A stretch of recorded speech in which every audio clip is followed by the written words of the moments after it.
Welcome to the latest edition of the Food Systems Podcast, brought to you by the Forum for the Future of Agriculture. My name's Mark Titterington, and for the next 20 minutes or 30 minutes or so, I shall be in conversation with Viorel Gutu, the Assistant Director General at the FAO, Regional Representative for Europe and Central Asia. Viorel, really a pleasure to have you here. Thank you for joining us. Same here. I wonder if we might start where I think we start a lot of these conversations at the moment, looking at the range between the local and the geopolitical conflicts that are happening in the world, and thinking about that in the context of a changing climate. When you consider all the challenges that there are today, how resilient do you think the agri-food system is in being able to respond to them? Yeah. Thank you. Thank you very much for this opportunity. Today we are indeed living in an environment where agri-food systems are becoming more and more important, more and more sound. People start speaking about the issues, and we see that agri-food systems are under growing pressure. We are witnessing extreme weather events. We are witnessing soil degradation, biodiversity loss, a lot of other negative effects on the agriculture, on the food production. And we are obviously asking ourselves also, where do we go? Can we answer to these current challenges? And I can tell you that as Food and Agriculture Organization, we are trying to be on top of it in communication with our governments, with private sector. But it is also important to mention that all of these issues will not go out, will not disappear without real actions. So in this sense, we are communicating with our partners, governments, on seeing how we can ensure policies, how we can ensure that the dialogue is brought down to the field, and how different technologies, different innovations are being implemented in the countries as such, or in the field. We are having currently, talking about this attention which we have. Last week I participated in one conference in Vienna at OSCE. Where OSCE members were discussing about water issues. End of this week, I'll be in Samarkand discussing the global challenges related to climate change in Central Asia. Later this month, we will have a conference in Bishkek on mountain agenda. End of May, there will be a conference in Dushanbe on glaciers. All of these are the efforts which the governments with other international partners, and including FAO, we are trying to bring very high on the agenda, because we understand that agriculture, food is important and becoming more and more important. We also have to understand that with growing population, the demand for food will be growing. We were witnessing, or we forecast, that there will be decrease in agriculture production in the next years if we'll not do anything, And in this sense, the pressure on the natural resources will continuously grow. And we have to definitely be much more aware, conscious about what we do, how we implement policies, and obviously forward-looking, future-looking. We have to protect our future generations. Yeah. You've talked a lot there, Viorel, about the public involvement, and clearly that's obviously where FAO comes from. When you look at that, whether it's in Central Asia or in Europe or further afield, the private sector is important. I mean, farmers are trying to run a business no matter where they are. Obviously, we've got the upstream and the downstream private sector actors. How do we get the public and the private sector to work together better than what they have done in responding to those challenges, bringing forward the innovation, building the resilience in the food system? Okay, let's start with public sector a bit. I've been there for some time, and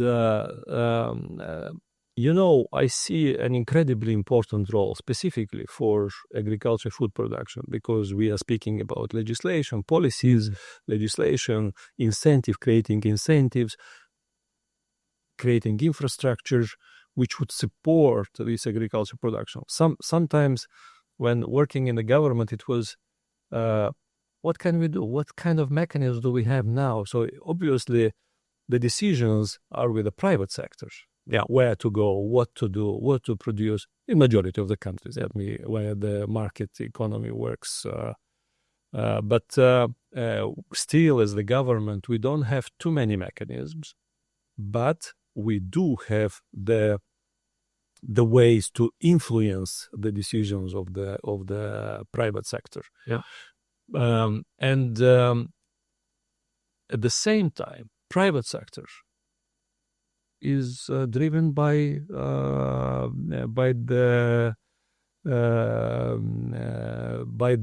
market, by the market incentives. By the market incentives, and in this sense, we see the role of private sector to channel the investments, to invest in technology, to be sometimes the leaders in innovative technologies. Not always. Even the government is investing. Governments are investing a lot in research and development. Still, there is a big role to be played by the private sector to implement this in the field and to be the leaders. I can give you an example when we try to implement this concept of conservation agriculture, no-till technology. And the government people, research, they were very skeptical, coming from a different environment, coming from a different past, different philosophies. Yeah. And then the private sector was the one to lead this process. And we were learning from them how beneficial is this for the soil? How beneficial is this technology, this philosophy is for preservation of water, of humidity in the soil? And what we did, we brought our research institutes and the community together with politicians. And at that time, we also brought the president, who was the former president, who was in his past one of the leaders in this research, the director of research institute. So we brought all of them into the field and started to compare the classic technology with the no-till, showing the humidity that was July and the temperature on the soil in this classical technology was getting to 70, 80 degrees, and then in no-till on the surface was 40, 50 degrees. So you imagine this difference and how these technologies could bring you into a different perspective. Yeah.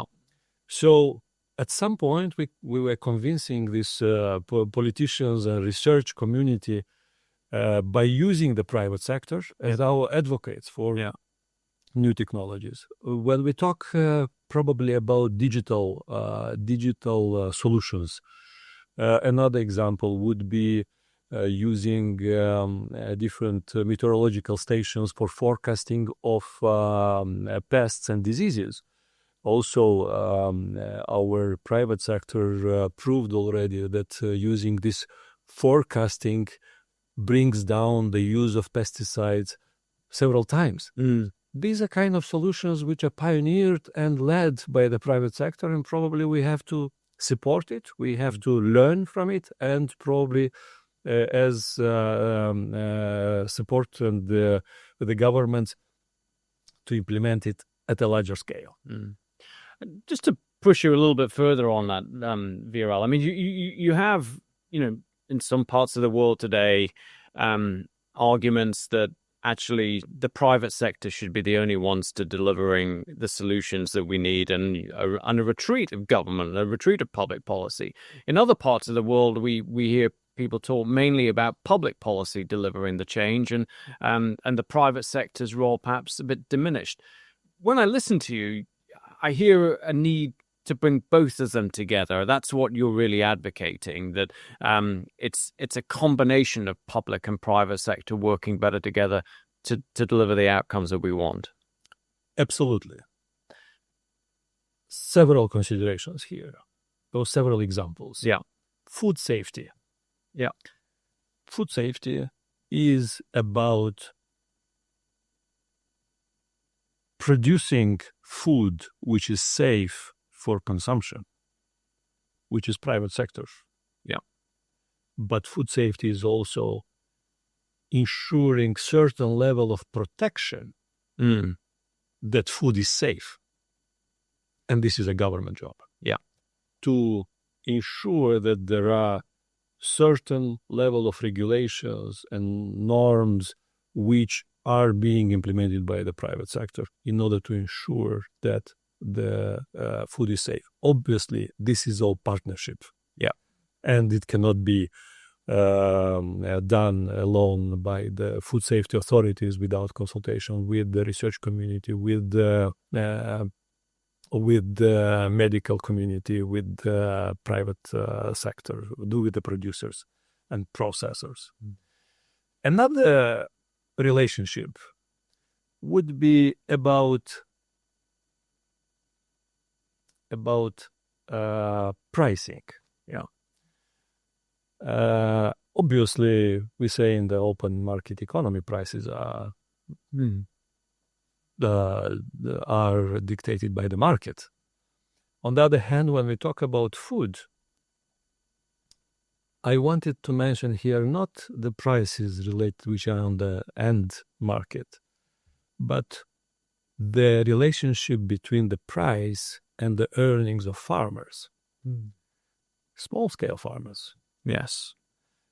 Unfortunately, in our region, more Central Asia, Caucasus, Eastern Europe, our small-scale farmers are probably one of the most vulnerable part of the population.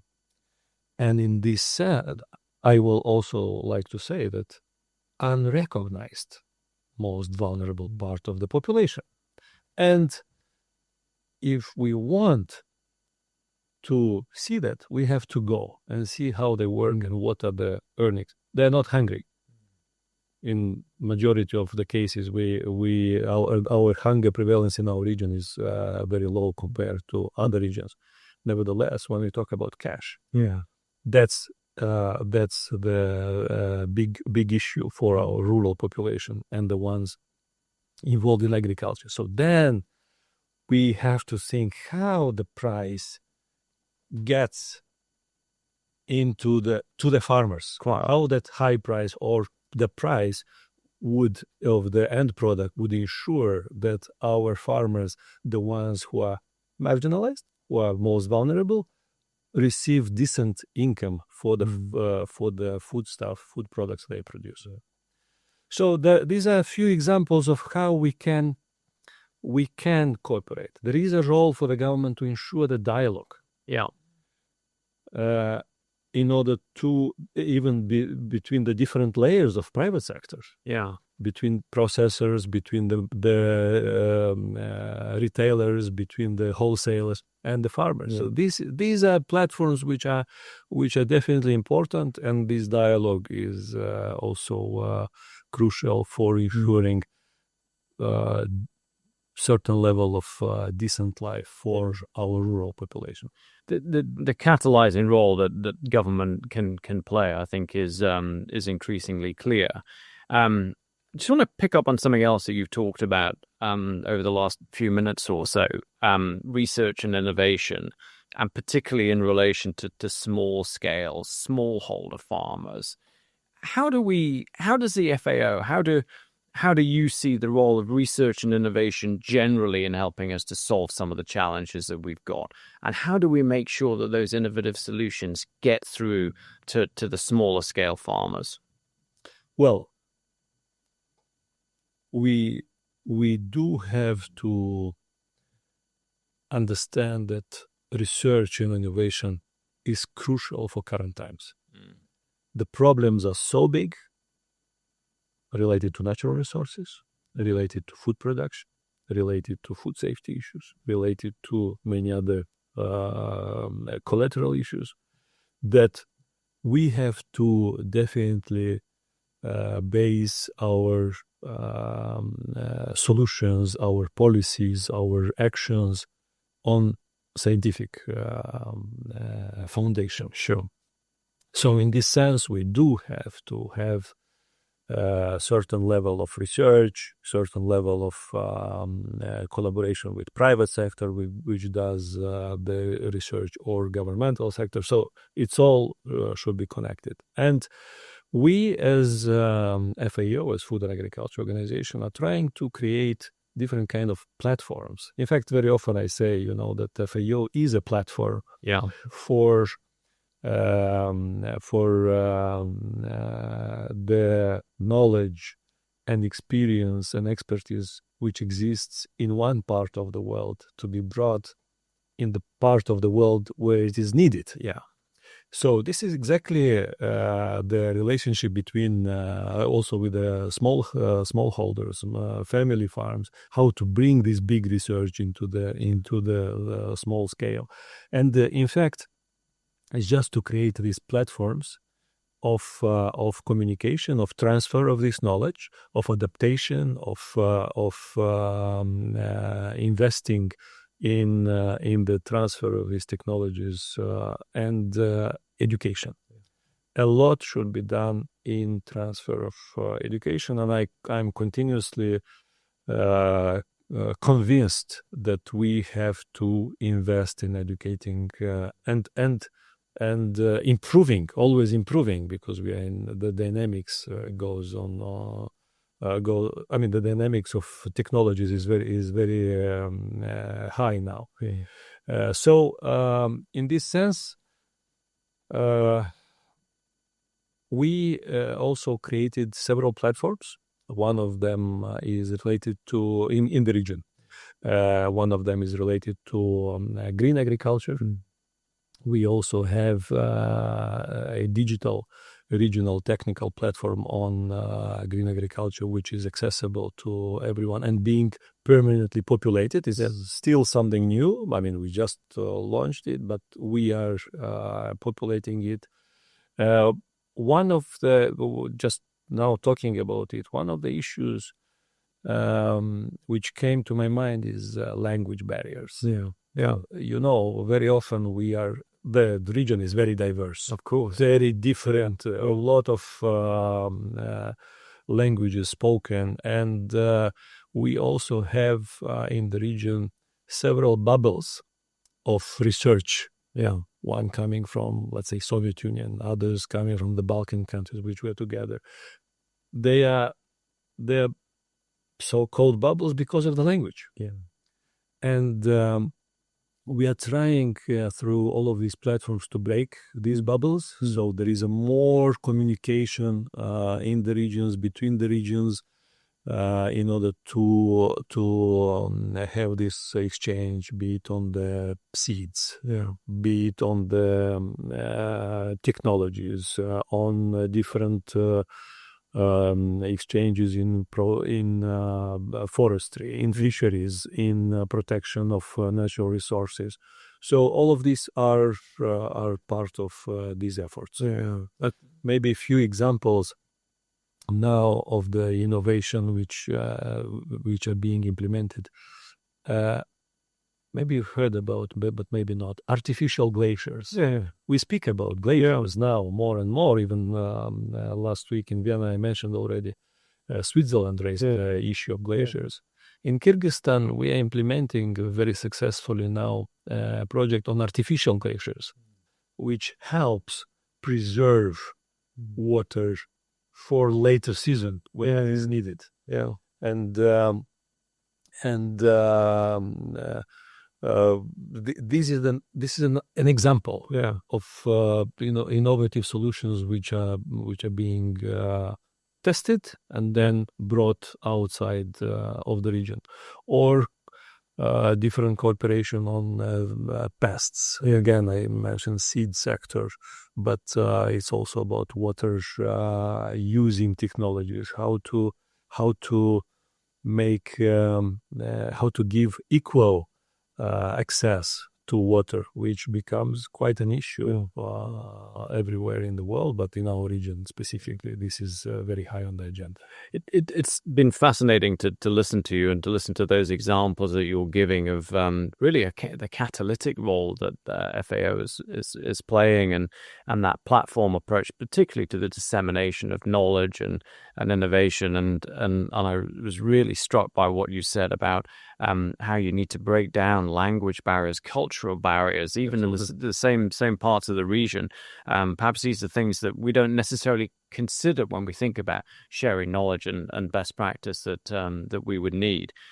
It brings me to my final question, Viorel, in our discussion today. The FAO is in its 80th year now, and as you've said, you've been there a while. It's such an important anniversary. How would you assess the impact that the FAO has had, and the role, perhaps more importantly, that it still has to play in building the agri-food systems that we want? One of our previous Director Generals mentioned in one of his speeches, if FAO would not exist, it would have been invented. Right. It was FAO as organization was created in 1945 as a response to global hunger after the Second World War, and we indeed are celebrating now 80th anniversary, usually on 16th of October for the World Food Day, but probably we'll do it the whole year. Yeah, and while it's 80th anniversary of FAO, it's also not for us as FAO staff to celebrate. It's more for the member nations, the ones who created FAO, to celebrate in sense of look back what we achieved all of this throughout all of these 80 years, and look forward as well. What can we do more? I would mention that FAO had a very specific mandate, very noble mandate related to food and ensuring that people are alive even in difficult conditions. But now also FAO mandate grew a bit and is related to many other issues. But I'm sure that everyone is very proud of what FAO did through all of these 8 years, and it definitely created these platforms of communication, knowledge exchange, invested in a lot of research, science, which brought prosperity or food prosperity to the whole world. Also, I have to mention that FAO created World Food Program, which provided emergency assistance in all of the conflict situation or emergency context countries all over the world. And what is also important about FAO, we created a whole database. I mean, the base of data, the data related to all types of activities, which are very instrumental for decision making, for forward-looking policies, and I believe that this is also one of the scopes of FAO, which was successfully achieved, but also created a basis for the future. What else? Maybe investments in education, and the fact that during all these years there were more than 500,000 people trained to in different areas, be it policymakers or representatives of private sector, research, academia. It's an incredible effort, but also there is a database of publications related to all of the areas where FAO is working. So all of this transposed into people, into national or international policies, probably brings us to the thinking that FAO achieved its scope, but more than that, created a good basis for the work in the future, and creating this platform for the governments to cooperate, to talk to each other, and create a brighter, healthier future for our next generations. Yeah. Well, it's been a pleasure talking to you, and just as you talk there, and that last part about the impact that the FAO has had. I was talking to somebody else earlier today about the fabric, the tissue of the food system. I would argue that FAO has been such a part of building that fabric and the tissue of the food system. We've invested a lot already. There's more still to do, and I think you've very eloquently and concisely articulated what the role that the FAO is playing and will do going forward. Access to food is a basic right. We have to understand it. We have to ensure that every person on this planet has access to food. Yeah, and there is an effort to be continued, and the pressure will grow, but we have to be insistent and consistent in ensuring this right. Also, let's not forget about seasonality of agriculture production, of course, which brings different surprises to us. And it's very difficult to forecast many things in advance. So we have to assume this based on the knowledge, science, innovation, and again, looking as a FAO as a platform for all of this to be achieved. Well, we wish you luck and every success in everything that you're doing, and I'm very grateful for you joining us today. So, Viorel Gutu, Assistant Deputy Director General at the FAO, thank you very much indeed for joining us. Great pleasure to have you with us. Thank you very much. It was an incredible pleasure also for me and opportunity, and I hope I managed to answer your questions, but I believe there will be many other opportunities to engage with the FAO for you, and I'm again very proud to be here. Thanks. Very good. Thank you so much indeed. Thanks. Well, you've been watching another edition of the Food Systems Podcast, brought to you by the Forum for the Future of Agriculture. We look forward to seeing you and joining us and listening to us again next time.